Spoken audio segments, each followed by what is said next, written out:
Bill Belichick, he needs no introduction. One of the greatest, if not the greatest coach of all time. He's put up GOAT-like numbers as a Patriots head coach. But things have been rocky as of late. New England, they've missed the playoffs 2 of the last 3 seasons. And remember, when they went, they lost 47-17 in blowout fashion. Well, article states that tension seems to be on the rise between Belichick and the owner, Robert Kraft. I incorrectly stated last year that Bill Belichick would be forced into retirement based upon how he coached last year. Now, I was accurate in my assessment of the Patriots. They made no noise, didn't get to the playoffs, and were a non-factor in the NFC and the NFL, particularly the AFC. Was correct in that statement. Shady, you have been very honest. I won't say harsh. You've been very honest about your assessment of Bill Belichick. Should he be on the hot seat? I'm going to say yes, he should, right? A hot seat, devil seat, whatever you want to call it. But for a coach like him, because normally any coach that has a resume he's had in the last couple of years, they will be on the hot seat.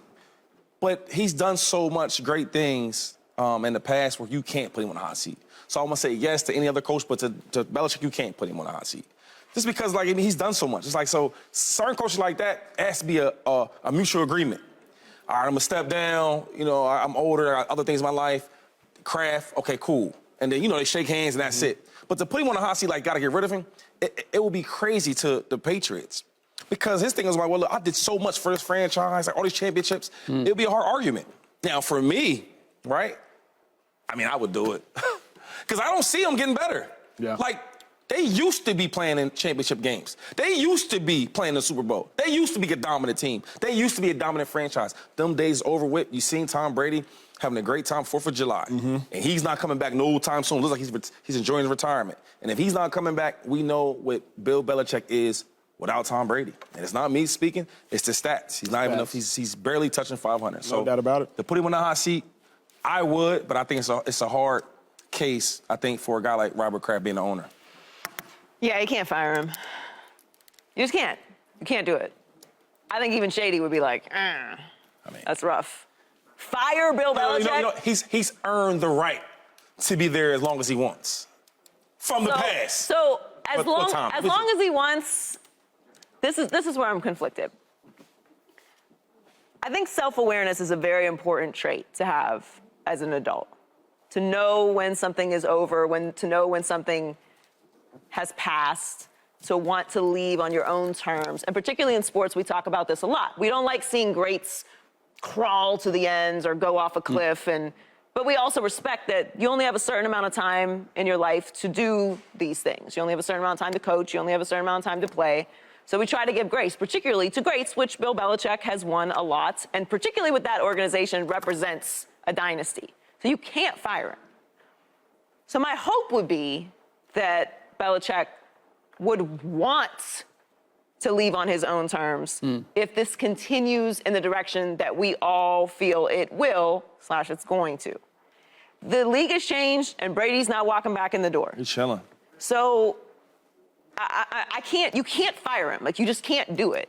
But at what point do you not force it because for his own sake? Like, it's not that it's embarrassing, but when you have been held to a standard of championships, period, for as long as you have, when you're the face of you're the second face of a dynasty, obviously Tom Brady first, but you're the head coach of a dynasty, it pains me because I don't want Bill Belichick to rewrite such a long chapter after Brady that it completely tears down what they did.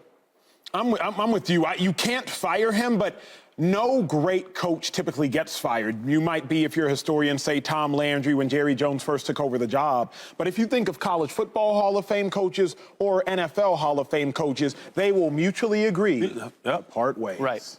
So I don't think Bill Belichick will ever, you at home will never read a headline that says Bill Belichick has been fired. I would basically put my job on that. But you will eventually read Robert Kraft and Bill Belichick have agreed to mutually part ways. Yes. That's what I think should and will happen. Bill Belichick has decided to retire. Correct, which is all in all ultimately the same thing. Right. Because Belichick, he's not just going to stop coaching because he thinks he's sorry. Right. It's just not going to happen.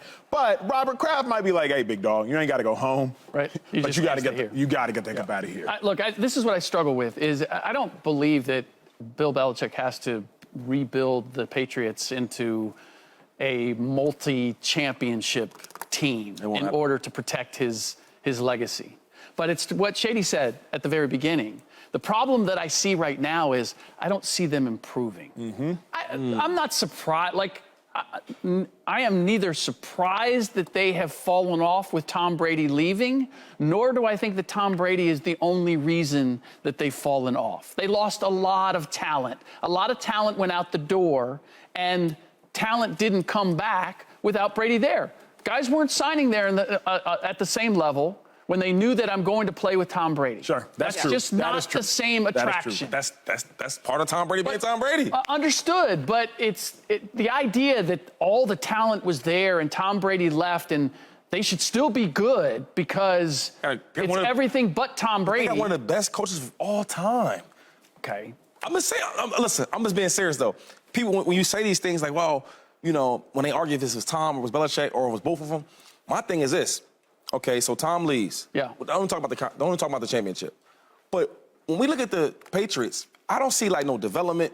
I don't see no growth. Understood. I don't see nothing. I don't see none of that. And that's why I believe that he should be on the hot seat, because it's not a matter of he needs to be winning right away. Look, he's one playoff appearance in the last 3 years. That's lowly compared to what the Patriots have done traditionally. But maybe as a Cincinnati Bengals fan, we had a certain coach that we weren't like doing a whole lot. We weren't winning any playoff games for a long time. Marvin Lewis? There. Who you talking about? Yeah, he was there. Okay. Like stretch. So it's not that. It's where the bar is set and the fact that they're not moving in the right direction. And you hear all this innuendo of what the relationship is with Mac Jones, and then you got right. Yeah. You got Matt Patricia like running the offense. You're like, what are we doing here? I've never had that feeling about the Patriots. Here's my real issue, and I won't be the first to say it because Shady really has been on this bandwagon. Mike Vick has obviously said a lot as of late. Name the coaches that you at home think are unequivally worse than Bill Belichick. Ooh. I was doing that this morning, going into the season. You turned up the day, boy. I'm just not historically, but like going into the season. Name the coaches, not first-year head coaches. They don't count. They're NA, inapplicable. Right. Unequivocally worse. I would say Arthur Smith of the Falcons. Okay. I would say Robert Saleh of the Jets. I would say Todd Bowles of the Bucks. I would say Ron Rivera. McDaniels. I would say Josh McDaniels, and I might say Mike Vrabel, maybe, but Mike Vrabel has won the division. He's won the division. I like Mike. He's won the division. I would go there. And you could say Matt Eberflus because I didn't see anything really. Okay. Outside of those It's getting slim pickings now.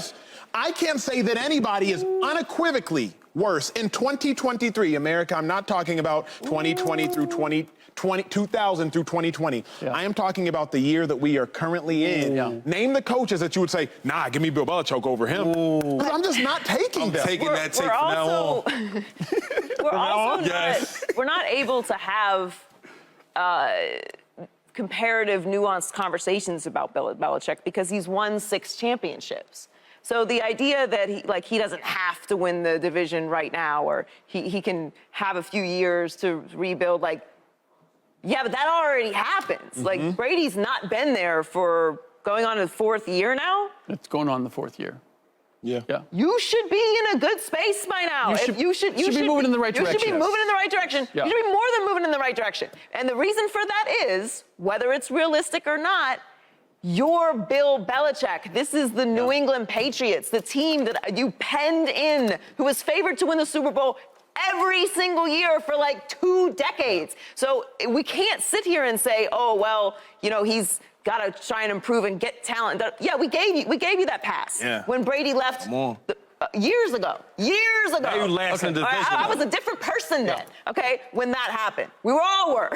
So you can't keep saying that he's just got to do this, or he's got to get more talent, or that. At some point or another, this is going to affect the history and the story of the NFL. The stakes are higher. It just is what it is. This is Bill Belichick. He's got 6 rings. I'm not going to take away what he's done. Nobody's taking it away, Slick. But we remember what we saw last. He used to win championships. And Shady, he didn't always coach the Patriots.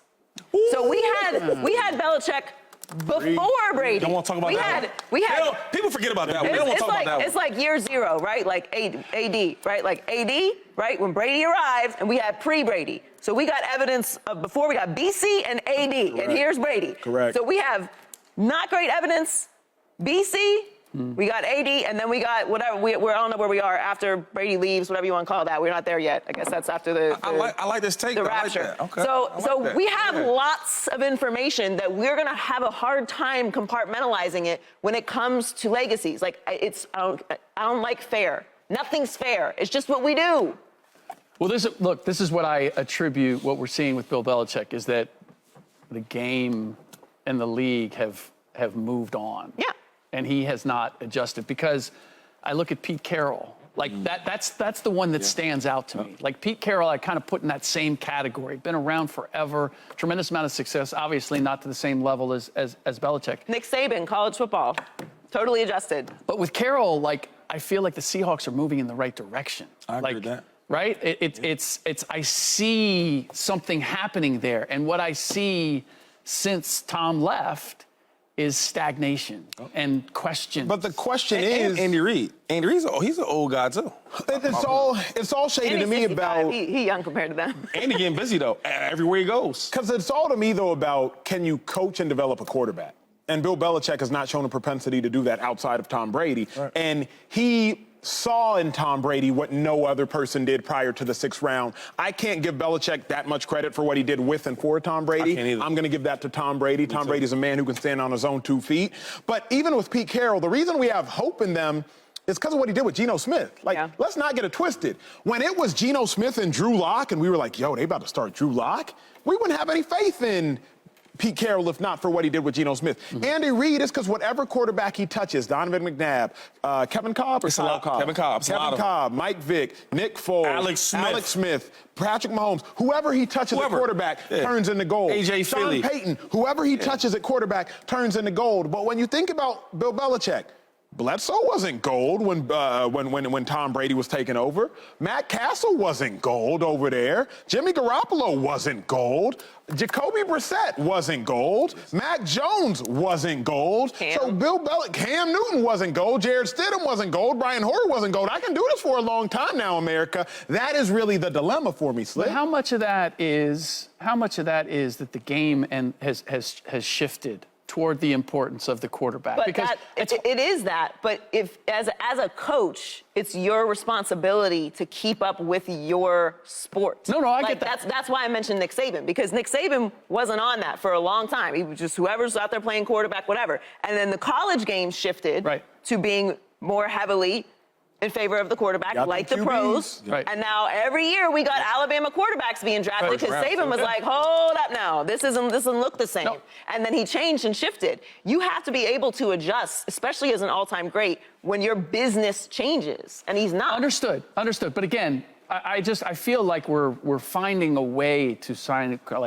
quietly, incrementally devalue what Bill Belichick did with the Patriots. I don't know that we're devaluing it. We put on our glasses. We can see clearly now. You have to be honest. Bill Belichick is an incredible defensive mind, one of the greatest ever. I think he's won Super Bowls as a defensive coordinator. Maybe it was with the Giants under Parcells, if I'm not mistaken. Yes. So, Bill Belichick is a phenomenal defensive mind. He cares about defense. Lawrence Taylor, he had guys, but I will give Belichick that credit. But when I think about the Patriots roster this year, why y'all spend y'all first 3 draft picks on the defense side of football? When your offense sorry as heck? I love defense. I love Gonzalez, I think, out of Oregon. But why y'all spend your first 3 draft picks on defense? You got to make that make sense. Yep. And so Belichick's an incredible defensive mind. I don't want to slight him, but like Shady has said, now we can see who he truly is without Tom Brady. Can't take away what he's done, but we for sure can quantify it going forward. Subscribe here to get the latest from Speak, and go watch a few segments from our other shows on FS1.